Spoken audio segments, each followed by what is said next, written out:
At Chiron's urging, the remaining campers dispersed back to their cabins. He promised them he would determine what to do in the morning, but I had no intention of waiting. As soon as we were alone, I turned to Chiron and Meg. "I'm going after Kyla and Austin," I told them. "You can join me or not." Chiron's expression tightened.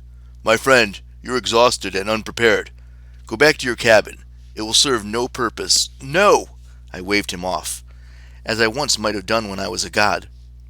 The gesture probably looked petulant coming from a 16-year-old nobody, but I didn't care. "I have to do this." The centaur lowered his head. "I should have listened to you before the race. You tried to warn me. What did you discover?" The question stopped my momentum like a seatbelt. After rescuing Sherman Yang, after listening to Python in the Labyrinth, I had felt certain I knew the answers.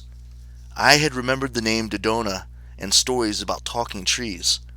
Now my mind was once again a bowl of fuzzy mortal soup.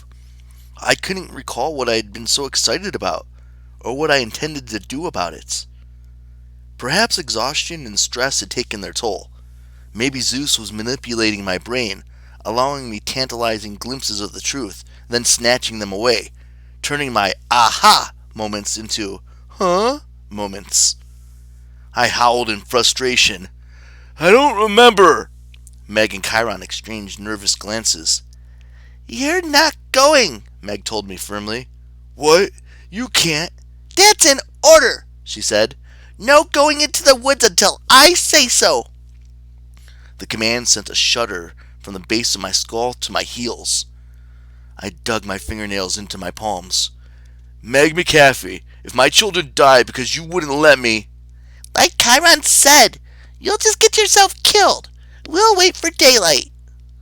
I thought how satisfying it would be to drop Meg from the sun chariot at high noon. Then again, some small, rational part of me realized she might be right. I was in no condition to launch a one-man rescue operation. That just made me angrier. Chiron's tail swished from side to side. "Well then, I'll see you both in the morning. We will find the solution, I promise you that." He gave me one last look, as if worried I might start running in circles or baying at the moon. Then he trotted back to the big house. I scowled at Meg. "I'm staying here tonight, in case Kayla and Austin come back, unless you want to forbid me from doing that too." She only shrugged. Even her shrugs were annoying. I stormed off to the me cabin and grabbed a few supplies. A flashlight, 2 blankets, a canteen of water. As an afterthought, I took a few books from Will Solis's bookshelf. No surprise, he kept reference materials about me to share with new campers. I thought perhaps the books might help jog my memories. Failing that, they'd make good tinder for a fire. When I returned to the edge of the woods, Meg was still there. I hadn't expected her to keep vigil with me. Being Meg, she had apparently decided it would be the best way to irritate me. She sat next to me on my blanket and began eating a golden apple, which she had hidden in her coat. Winter mist drifted through the trees. The night breeze rippled through the grass, making patterns like waves. Under different circumstances, I might have written a poem about it. In my present state of mind, I could only have managed a funeral dirge, and I did not want to think about death. I tried to stay mad at Meg, but I couldn't manage it.